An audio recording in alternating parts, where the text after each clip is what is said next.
네, 예고해드린 대로 정은경 더불어민주당 총괄선대위원장 스튜디오에 모셨습니다.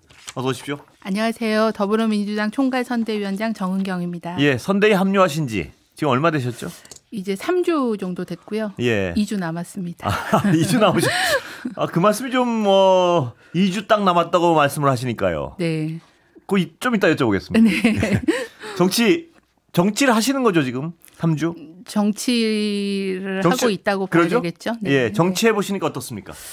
정치는 굉장히 중요한데 어렵다라는 게 소감입니다. 예. 골목 투어랑 현장 유세 나가봤더니 예. 제가 했던 일이 아니어서 되게 어렵긴 한데 예. 지금이야말로 정치가 중요한 시기인 것 같습니다. 예. 네. 공무원의 어떤 그 삶하고 질적으로 다르죠?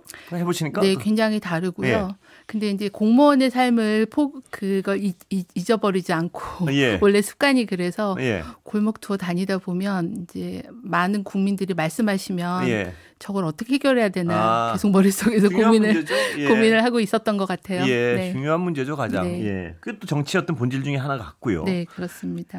자, 몇 번 언론을 통해는 보도됐지만요. 네. 정치권의 제의 같은 걸 계속 좀 꺼려하신 걸로 듣고 있는데.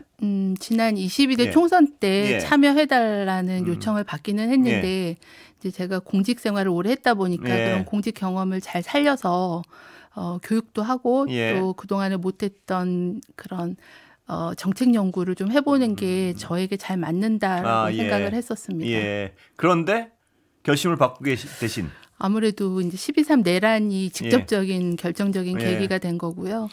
두 가지 감정이었던 것 같아요. 하나는 이제 너무 불안하다. 어떻게 21세기에 그런 불법적인 군사 쿠데타가 그것도 친위 쿠데타를 일으킬 수 있을까에 대한 거하고 좀 불안했던 거는 그 6개월 가까이 이 내란이 끝나지 않고 굉장히 그 사회 주도적인 기득권 세력에 의해서 계속 내란이 유지되고 또 정권을 재창출하려는 그런 움직임들이 계속 이어지고 있어서 사회 제도가 많이 무너지는 거에 대한 불안감이 있었던 것 같습니다. 평생을 학자로 또 교수로 이렇게 살아오신 삶이 그 내란적 상황 때문에 어떤 게 가장 불안하고 화가 나셨습니까? 일단 국민들하고 같은 생각이에요. 그래서 이제 전에도 말씀드렸지만 어떻게 친위 군사 쿠데타를 불법적으로 하느냐 상상도 할 수 없었던 일이고 본인이 권력을 갖고 있으면 뭔가 대화와 소통으로 문제를 해결해야 되지 어떻게 권력을 사유화하고 또 권력을 더 유지하고 싶은 마음에 그런 불법적인 행동을 하는 거에 대한 게 이제 가장 문제라고 생각을 했고요. 거기서 끝나는 게 아니라 행정부의 권한 대행은 헌법을 위반하는 행위를 계속하고 검찰의 수사도 되게 소극적이고 공정한지에 대한 의문도 있고 사법부도 정치 개입을 하고 하는 우리 사회를 지켜야 되는 가장 기본적인 제도가 악용되고 있다. 허점이 굉장히 많구나라는 그런 생각을 좀 했습니다. 그 정 위원장님의 어떤 이미지를 보면요. 좀 어떤 책상에 앉아 계시고 뭐 공무원이시고 이래가지고 어떤 불합리한 일이 벌어져도 바로 분노에 차서 행동에 옮기시지는 않을 것 같은데 이번에 행동은 참으실 수가 없었습니까? 네, 제가 이제 공직자를 거의 30년 가까이 하다 보니 정치적 중립이라는 거가 되게 몸에 배었던 강박도 사람. 있으시고요. 그렇죠. 이게 금지가 되어 있으니까 그런 걸 표현하거나 그럴 기회가 거의 없었던 것 같고요. 이제 공직을 마치고 개인 일상을 잘 살고 있었는데 너무나 상상할 수 없는 일이 벌어졌기 때문에 저도 국민들하고 똑같이 분노했던 것 같아요. 그리고 이제 다만 이런 정치 활동에 참여할 기회가 저한테 주어졌기 때문에 제가 이제 적극적으로 나서겠다고. 제안이 들어왔을 때 이번엔 움직여야 된다. 이건 가만히 있지 못하겠다. 이런 심정이셨습니까? 네, 그랬어요. 이번엔 도저히 가만히 있지 못하겠다. 이번에는 뭔가를 자기 역할을 하지 않으면 사회가 너무 후퇴하고 저의 삶도 되게 어려워지겠다 이런 생각을 했습니다. 후보를 예를 들어서 좀 어떤 비교를 하셨습니까? 이 참여를 결정하실 때? 이번 대선은 이제 비슷한 후보 간의 경쟁이 아니잖아요. 그 굉장히 그 본인들의 권력을 유지하고 연장시키려는 그런 약간 극우 내란 세력에 대항해서 위기를 좀 극복하고 국민을 통합하고 미래를 설계해야 되는 그런 걸 담당하고 있는 민주당 네. 이재명 후보 그리고 야당 그러니까 4개 야당도 지금 같이 공동선대위원장 하고 계시고 예. 시민연대까지 참여하고 있기 때문에 이제 그런 국민 통합 후보와 예. 내란을 지속하고자 하는 기득권들의 예. 권력 유지의 어떤 그런 대결이라고 생각을 했기 때문에 왜 이재명 후보를 선택했어라는 질문이 저한테는 너무나 당연한 얘기였고요. 이제 후보에 대해서는 이제 되게 기존의 일반적인 엘리트들하고 좀 다르게 어려운 그런 중고 생활, 어려운 그런 것들을 많이 경험해서 민생의 어려움을 잘 공감할 수 있고 또 제가 볼 때는 이제 국회만 있었던 분들보다는 성남시장이나 경기도지사 같은 종합행정을 해봤기 때문에 뭔가 현장에 대한 이해, 그다음 그 행정부에 대한 이해, 그리고 문제를 해결할 수 있는 역량, 추진력 이런 게 있다고 생각을 했고 거기에 더해서 이제 정치력까지 가미가 됐기 때문에 위기를 잘 돌파할 수 있는 후보라고 생각을 했습니다. 만나서 대화도 좀 정치권 들어온다면 많이 하셨습니까 혹시? 자주 뵐기는 어려워요. 왜냐하면 현장 유세 그렇죠. 일정이 서로 바쁘기 때문에. 네. 그 대화를 그래도 뭐 가끔씩은 해보셨습니까? 어떻습니까? 기대하시던 거랑 뭐 인물에 대한 어떤 뭐랄까요? 전반적인 느낌이랄까요? 글쎄요. 저는 이제 그 예전에 코로나 때 한번 현장 간담회 할 때 코로나 대응을 계속 같이 했었기 때문에 매일 1일 영상회의를 하거든요. 그래서 이제 그 사람의 일하는 방식이나 이런 것들에 대한 그런 공감대가 좀 있었던 것 같아요. 그러니까 공직자로서의 공감대가 같이 있다고 할까요? 효율성 뭐 이런 걸 말씀하시는 건가요? 행정의 그렇죠. 효율성? 문제 해결을 원칙으로 하고 국민의 민생을 중심으로 하고 하는 그런 부분들.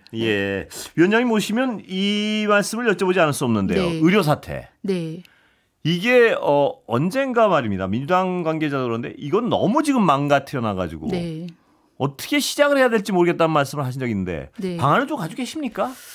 지금 이제 저는 지금 총괄 선대위원장으로서 이제 전반적인 대응에 대한 걸 담당하고 있고 의료 정책이나 뭐 공약에 대해서는 깊게 관여하고 있지 않습니다. 근데 이제 개인적인 의견을 말씀을 드리면 제일 큰 거는 이제 신뢰가 너무 깨져 있어요. 정부와 의료계, 또 의료계와 국민 사이에 신뢰가 많이 깨져 있어서 신뢰를 복원을 해야만 대화가 시작될 수 있을 것 같아요. 그렇습니다. 그러면 어떻게 신뢰를 회복할 거냐는 질문을 하실 텐데 쉽지는 않습니다. 서로 속았던 거에 대한 그 경험, 기억이 있기 때문에 그래서 조금은 그런 공동의 공감대, 이게 문제다. 이 문제를 꼭 해결해야 된다. 그다음에 이게 절박하다. 왜 그러냐면 의대생 교육과 전공의 수련이 지금 다 망가졌기 때문에 그걸 빨리 복원하고 그다음에 협의에 의해서 계획을 잘 만들 수 있다라는 어떤 기본적인 신뢰가 먼저 시작하고 그다음에 그걸 해결할 수 있는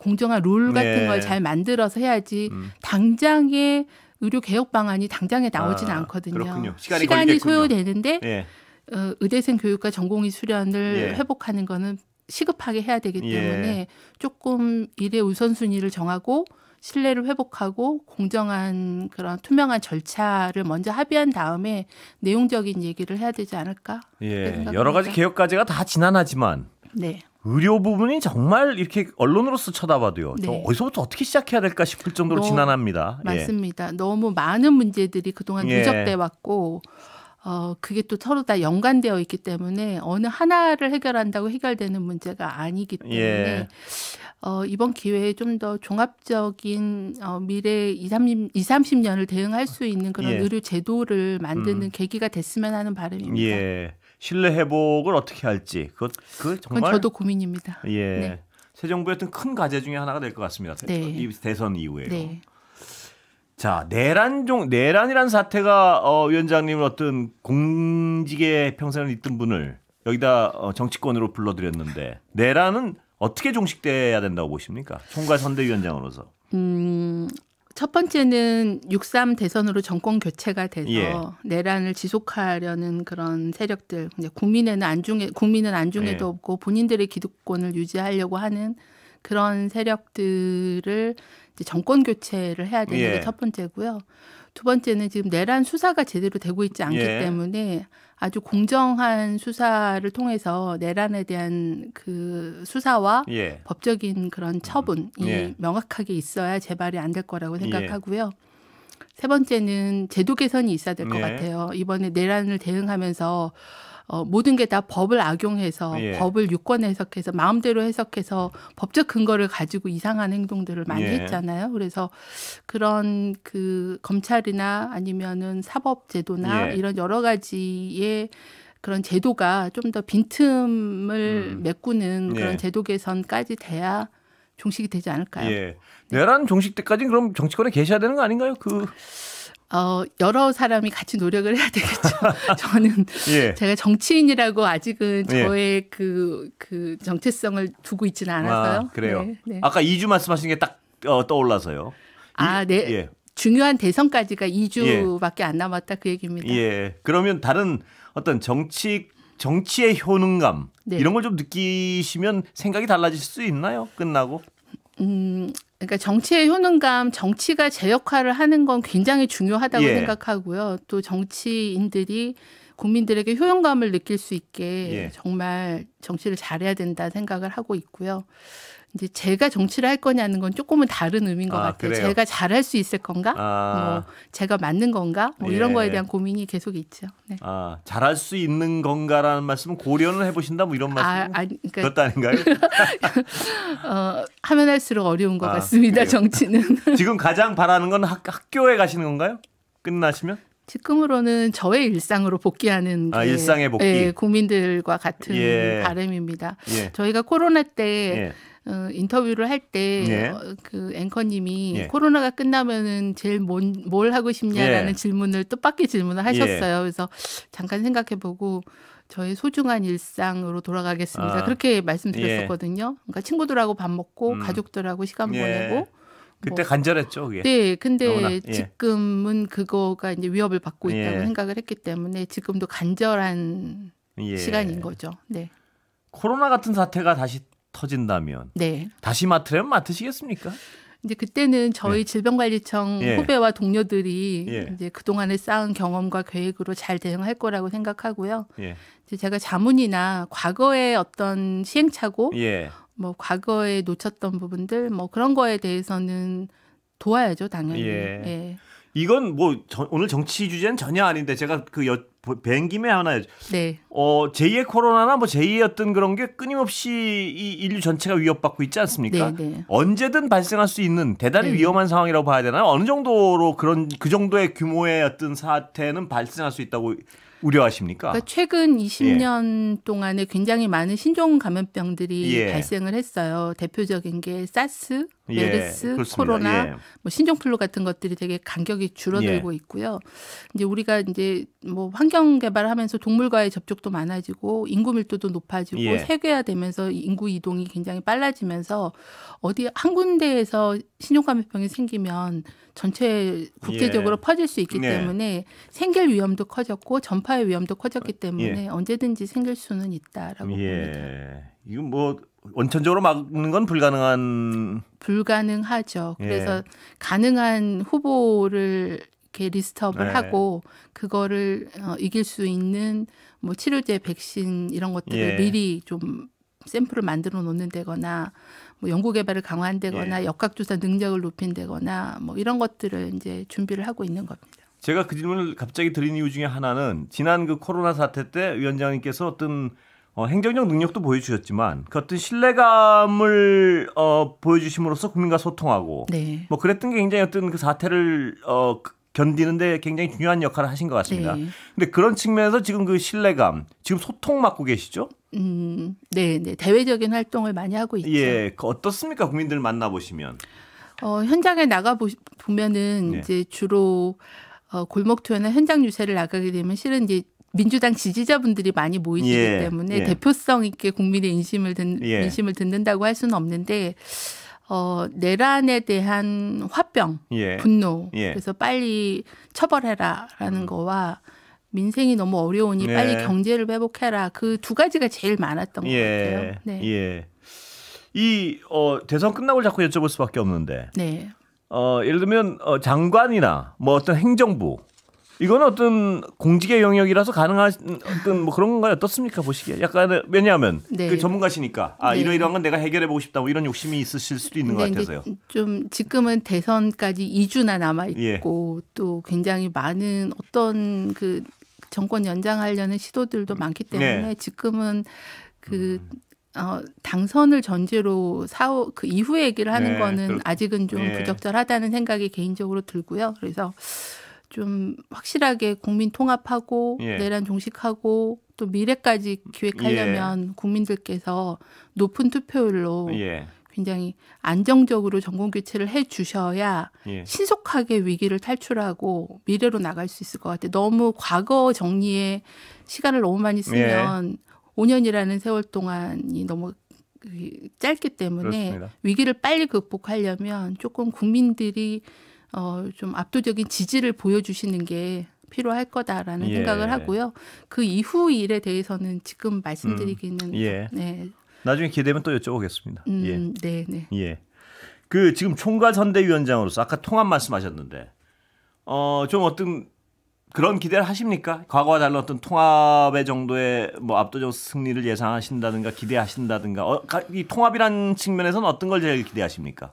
지금 대선에서 이번 대선에서 워낙 윤석열 정부가 그 3년 동안 국민하고의 소통도 안 하고 야당하고의 소통도 안 하고 굉장히 독선적이고 일방적으로 많은 정책을 펴왔잖아요. 그런데 아마 민주당 이재명 후보가 된다고 하면 이제 지금 국민 통합을 가장 최우선으로 내세우고 있기 때문에 다양한 소통, 여야 협력 이런 그런 소통과 협력 체계를 굉장히 중시해서 해야 될 거다라고 생각을 합니다. 그리고 국민들께서도 결국 국민들의 지지가 있어야 가능한 일이기 때문에 투표로 지지율을 보여주시고 그 이후에 모든 정책에 대해서도 이제 많은 관심 가지고 의견 내주시고 맞다고 하면 지지해 주시는 게 중요할 것 같습니다. 정말 시간 다 됐는데 한 10여 초. 그 국민들 반응이 어떻습니까? 나가보시면. 직접 현장에서 부딪히시면.